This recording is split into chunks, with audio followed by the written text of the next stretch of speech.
అందరికీ నమస్తే అండి. Welcome to Lakshmi devotional channel. ఈరోజు శ్రీకృష్ణుని లీల గురించి తెలుసుకుందాం.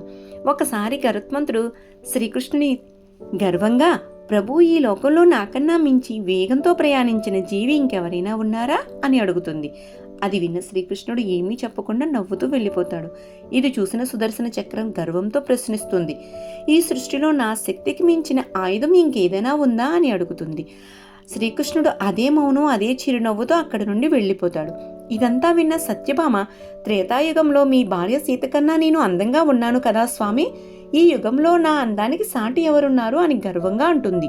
అప్పుడు శ్రీకృష్ణుడు మనసులో అనుకుంటాడు, వీళ్ళకి తగిన గుణపాఠం చెప్పాలని అనుకుంటాడు. గరుడుని పిలిచి హిమాలయ గుహల్లో ఒక మహావానరం తపస్సు చేస్తూ ఉంటుంది. అక్కడికి వెళ్ళి నీ కోసం ద్వారకలోని సీతారాములు ఎదురు చూస్తున్నారు అని చెప్పిరా అని పంపిస్తాడు. తరువాత సుదర్శనాన్ని పిలిచి ద్వారం వద్ద కాపలాగా ఉండు, ఎంత గొప్పవారు వచ్చినా లోపలికి అడుగు పెట్టనివ్వకు అని చెప్తాడు. సత్యభామ, నీవు వెళ్ళి మహారాణిలాగా తయారవ్వు అని చెప్తాడు. గరుడు హిమాలయాలకు వెళ్ళి హనుమంతునితో శ్రీకృష్ణుడు చెప్పిన మాటలు చాలా గర్వంగా చెప్పడం మొదలు పెడతాడు. మాటలు పూర్తవ్వక ముందే హనుమంతుడు గరుడు కంటే 1000 రెట్లు వేగంగా దూసుకెళ్తాడు. అది చూసి గరుడు ఆశ్చర్యపోతాడు. హనుమంతుడు ద్వారక చేరుకుని రామునిలా ఉన్న శ్రీకృష్ణుని ఎదుట వాలిపోతాడు.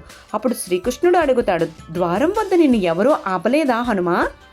హనుమంతుడు చిరునవ్వు నవ్వుతూ, స్వామి, ఒక చక్రం ఆపాలని చూసింది, కానీ దానితో యుద్ధం చేస్తే మీ దర్శనం ఆలస్యమవుతుందని అనిపించింది, అందుకే దాన్ని అమాంతం మింగేశాను అని సమాధానం చెప్తాడు. హనుమంతుడు సత్యభామ వైపు చూస్తూ, స్వామి, ఈ చెలికత్తి ఎవరు?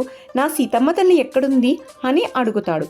ఇలా శ్రీకృష్ణుడు గరుడ, సుదర్శన చక్రం, సత్యభామ గర్వములను ఒక్క హనుమంతునితో సమాధానం చెప్తాడు. జై శ్రీకృష్ణ, జై హనుమాన్.